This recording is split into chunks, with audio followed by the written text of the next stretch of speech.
9h, Europe 1 matin. Et place à votre signature Europe 1 du vendredi. Bonjour Catherine Ney. Bonjour Dimitri, bonjour à tous. Catherine, on craignait le pire pour cette journée d'hier du 18 septembre. On a déjà tourné la page ce matin. Les syndicats ont moins mobilisé qu'ils ne l'espéraient. Pousse son souffle un peu. Oui, parce que franchement, on a eu peur de revoir ces images sur la France qui font le tour du monde, les poubelles en feu au milieu des rues, les voitures incendiées, les magasins pillés. Mais le ministre de l'Intérieur avait mis le paquet, 80 000 forces de l'ordre sur le terrain, dont on a vu la nouvelle stratégie exténuante pour les hommes, courir harnachés, casqués, 25 kilos sur le dos pour contenir les manifestants, les repousser, reculer, repartir. Car c'est toujours à la fin des manifs, quand les Black Blocs se sont regroupés et qu'ils sont en tête des cortèges, que tout peut arriver. On ne laisse pas les choses s'enquister, a expliqué Bruno Retailleau. Il y a quand même eu 26 blessés parmi les forces de l'ordre. 11 800 l'ont été l'an dernier, une grande spécialité française. 309 interpellations, sans doute tous déjà vite relâchés. Autre singularité française. Effectivement, mais peut-on dire que c'est une réussite pour le ministre de l'Intérieur ? En tout cas, s'il doit y avoir des compliments, ils ne viendront pas du Rassemblement national, dont il est la bête noire, car coupable d'être venu sur leur terrain. L'ordre et la sécurité, il en avait pourtant fait sa spécialité au Sénat depuis des années.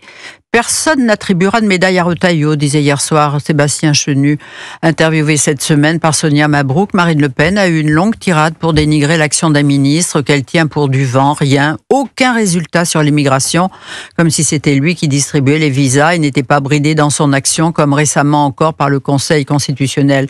Mais voyez, déjà, après les premières violences des Gilets jaunes sur les Champs-Élysées dû au Black Bloc, il avait déposé un texte repris par le gouvernement, et parmi les mesures proposées, et qui avait d'ailleurs été votées, c'était l'interdiction, puisque les casseurs sont connus, l'interdiction ponctuelle de manifester qui aurait pu être décidée par les préfets, comme on le fait déjà pour les hooligans avant un match, et non par les juges.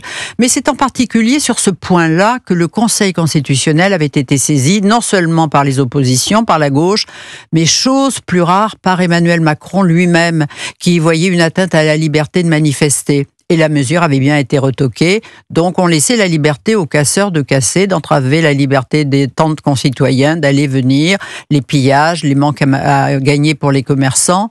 Une décision tout de même difficile à comprendre. Oui, et qu'il est bienvenu de rappeler, Catherine, heureusement que vous êtes là pour le faire. Bruno Retailleau, il est aussi aujourd'hui la nouvelle cible de Jean-Luc Mélenchon. Oui, dont on connaît la haine anti-flic, la police tue, qui explique d'ailleurs tant de débordements auxquels on assiste en ce moment. Alors Bruno Retailleau l'accuse de mettre une cible dans le dos des forces de l'ordre. Mélenchon veut mettre les préfets en prison.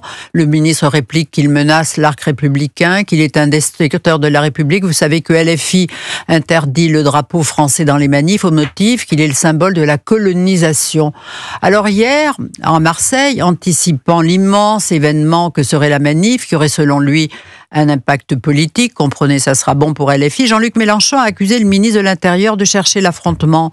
Il a besoin de la violence, des poubelles qui brûlent pour affirmer son rôle de sauveur. Il est une provocation ambulante. Cet homme est odieux. Il représente une forme de notre pays, raciste, rabougrie, haineuse. Et dans la bouche de Jean-Luc Mélenchon, évidemment, Catherine, on regrette de ne pas être plus surpris que cela. Oui. Alors voilà, c'est clair, Bruno Retailleau agace Mélenchon parce qu'il ose lui répondre, le reprendre, dénonce le danger de ses outrances, en dévoile qui il est. Et il est d'autant plus l'homme à abattre par les oppositions qu'en ce moment, le Premier ministre n'a pas encore dévoilé sa méthode, le gouvernement est démissionnaire, le président au plus bas dans les sondages. Qui s'attaquer ?